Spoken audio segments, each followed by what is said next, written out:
Alice Through the Looking Glass is directed by James Bobbin, written by Linda Wolverton, and stars Mia Wasikowska, Johnny Depp, Sacha Baron Cohen, and Helena Bonham Carter. And in Alice Through the Looking Glass, Alice must figure out a way to save the Mad Hatter's family from death by going back in time after stealing something called the Chronosphere from Time himself, played by Sacha Baron Cohen. Now, I just was not looking forward to this movie at all. I mean, I already don't like the first one that much. I mean, it's okay, but this one, when I heard that Tim Burton wasn't directing it, I was just thinking, okay, it's gonna be even worse, because as hit or miss as Tim Burton is, he knows what his style is, and this movie seemed to be more of the same, but under another director, I was afraid it was just gonna become like a copycat of sorts. And for the most part, I think I was pretty much right. While there are some moments of visual flair in Alice Through the Looking Glass, it really just suffers from really bad writing and very flat direction. Now, if you thought that the story from Alice in Wonderland, the first one, didn't really make any sense, this one here is just completely illogical.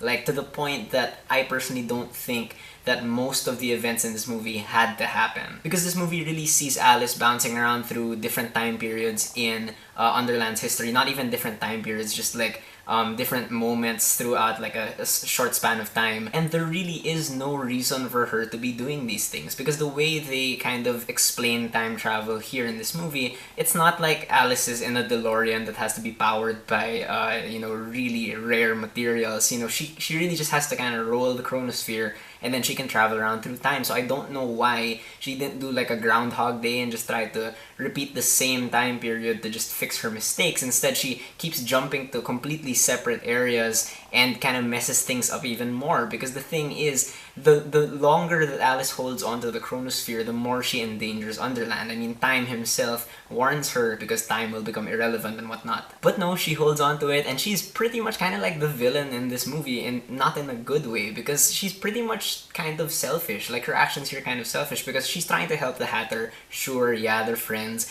but in the process, she risks destroying everything else. Like, that's kind of weird. I also really don't understand why she didn't just go straight to the final objective, like the thing she really was set out to do. But instead, she makes all these different pit stops, and she keeps getting sidetracked. And early on in the movie, she could have asked Time one little question that would have really solved pretty much most of her dilemma. I'm not gonna spoil what that is, but it's annoying when that happens in a movie, because it really kind of proves that everything else is kind of pointless. And that's just the Underland stuff. The real world stuff that happens really is just so devoid of any dramatic heft. And it's really, really boring as well. Like, at the beginning, you see her as like a sea captain, which is okay, I suppose. But then after that, there's all this like weird melodrama about she has to sign off the boat, so to save her mom from like getting their house taken away from them or something like that. But again, Alice's arc really is just kind of shoehorned in there. She doesn't really seem to change from beginning to end, and there's this weird thing in the middle of the movie, it's in the trailer, where she ends up in a mental hospital, and it's completely pointless and it makes no sense. It doesn't relate to anything else in the movie. And as usual, the characters are even less interesting than they were in the first movie. Again, they're nothing more than funny accents and weird outfits and stuff, including Time, who is the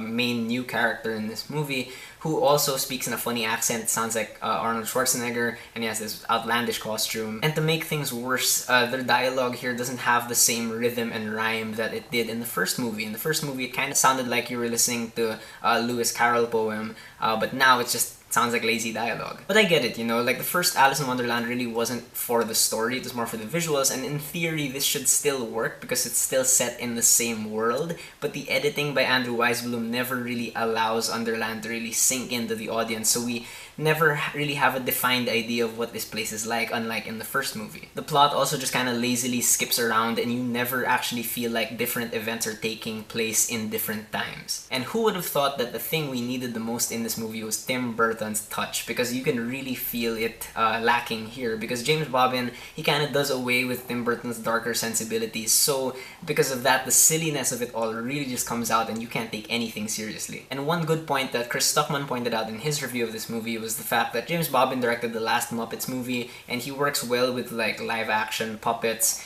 and practical effects, and here there's just so much CGI, and I don't think he knows how to handle that. Speaking of which, unfortunately, the visuals here also have taken a step down. There are still moments of wonder, especially having to do with like large-scale events and locations, but there just isn't quite the same attention to detail like in the first movie. The live sets are still cool, the costumes and the makeup are still great as well, but just the overabundance of bad green screen kind of ruins the illusion. And again, the actors aren't really bad per se, it's just that there's nothing special about them that elevates them above, you know, caricature. Again, Helena Bonham Carter just kind of screams all throughout the movie, but it's clearer that she's kind of phoning it in this time. Johnny Depp as the Mad Hatter, like, I had an issue with how he was so inconsistent in the first movie. Here he's a bit more consistent, but he's a lot more boring as well because he doesn't have that dark undertone. Mia Wasikowska, to her credit, really kind of shows how much Alice has matured since the last movie, but she's still a bit too stoic for my taste. And Sacha Baron Cohen, like everyone else, is a caricature again. He has the Arnold Schwarzenegger voice, he's kind of one note throughout the movie. And unfortunately, all the voice actors who were, for me, the standouts in the last movie don't really get that much screen time at all in this. In the end, I think Alice Through the Looking Glass is a pretty bad movie. It's difficult for me to recommend even to big fans of the first one because there's just not the same kind of visual flair here. Alright, so those are my thoughts on Alice Through the Looking Glass. Have you guys seen it? What do you think about it?